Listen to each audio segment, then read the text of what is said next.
Namaste everyone. Welcome to my channel Pooja Ishwar. Here's a good news for all the NET and KCET aspirants. As the UGC NET 2024 is scheduled to be held on June 10 to June 21, I'll be your guide throughout the journey. As only 6% of the candidates will be the eligible assistant professors, I'll be giving you the complete details which will definitely going to help you to crack your examination. So before going further, let me introduce myself. From the beginning, I am having interest in academics and co-curriculum activities. I stood second to the district in PU examination. Then with the best girl of the college award, I stood second rank to the Karnataka University Dharwad. Then by pursuing my MCom, Masters in Commerce, I have cleared both NET as well as KCET examination in my first attempt. So now let us begin from the scratch. In this video, I am going to tell you what is NET and KCET examination is, what is the eligibility criteria, what are the advantages of passing this examination, what is the exam pattern, and we will also going to discuss the syllabus. What is NET and KCET?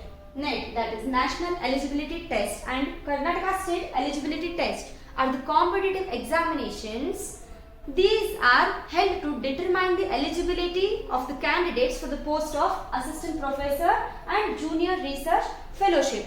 It means if you clear NET, that is National Eligibility Test, you are eligible to teach anywhere in the country. And if you clear KCET, that is Karnataka State Eligibility Test, you are eligible to teach anywhere in the universities and colleges of Karnataka State or respective states. Let us have a look into the eligibility criteria.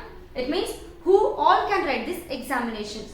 Post-graduation is the necessary criteria for applying this NET and KCET examination. All those who have cleared post-graduation as well as all those who are studying in post-graduation are eligible to write this examination. So even if you clear NET and CET before your post-graduation, UGC gives you 2 years of the time to complete your PG. So it means even if you are in the first semester of your masters, you can write this examination. So start soon and take advantage of the examination.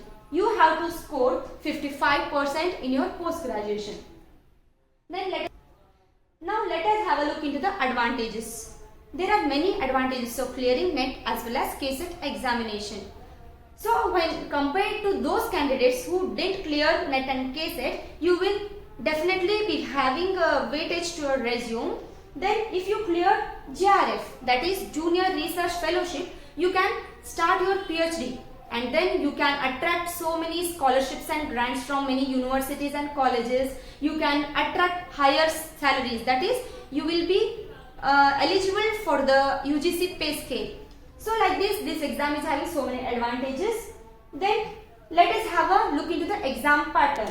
So this exam will be having 2 papers, that is paper 1 as well as paper 2. Paper 1 is having 50 questions, each carrying 2 marks, and paper 2 is having 100 questions, each carrying 2 marks. This is general paper for all the subjects and this is specialization. For example, if you are studying in commerce, paper 2 is purely for commerce. This is the exam pattern. Now let us have a look into the syllabus. Syllabus for paper 1, that is general paper.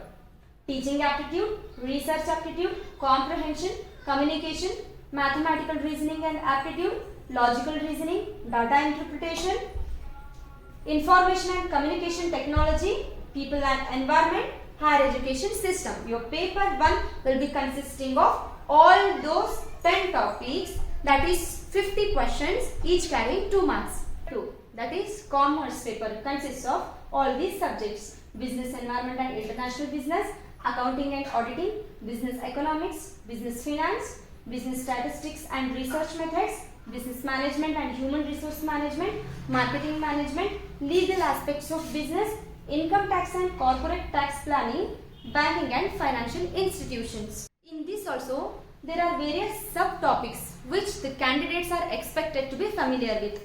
All about the introduction to NET and KCET examination.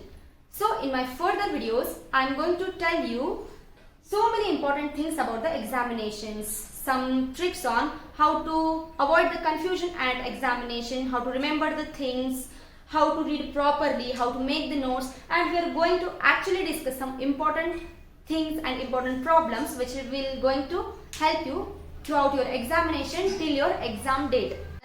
Please do share, subscribe and comment. Thank you.